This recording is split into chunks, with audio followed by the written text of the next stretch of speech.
We have breaking news regarding a new entry into the already crowded Republican race for president. We told you last hour that on Tuesday, Chris Christie was getting in. Now on Wednesday, former Vice President Mike Pence. NBC's John Allen has the very latest. He's breaking this story and joins me on the phone.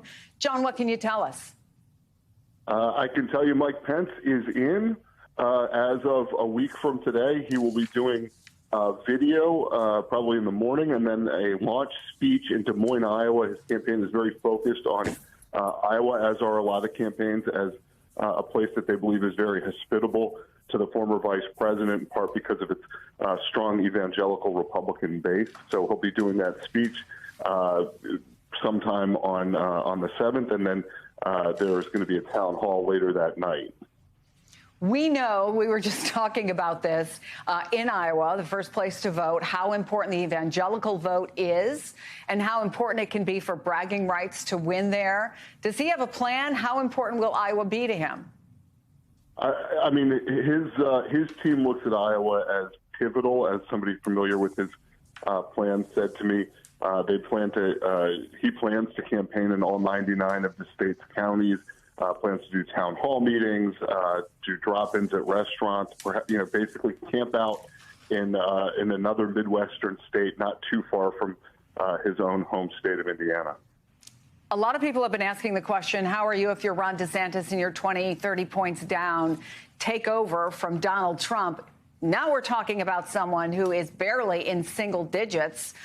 What are his advisors telling you about how they think they can realistically make a run at this?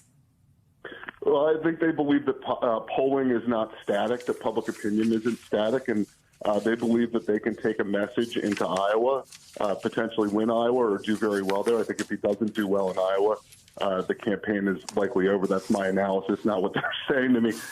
But try to do well in Iowa, which typically winnows the field, and get a bounce from that.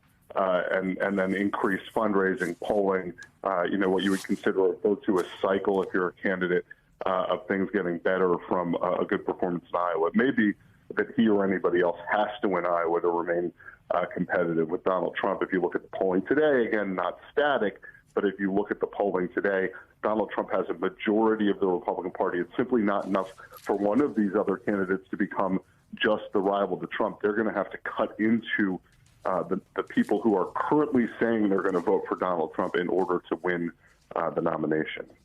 Well, we'll certainly be listening tonight. Mike Pence has an event in Grand Rapids, Michigan. We'll see what he has to say. But the news broken just now by Jonathan Allen that Mike Pence will indeed be getting into the presidential race next Wednesday in Iowa. John, congrats on that breaking news, and thank you for getting it to us on the phone.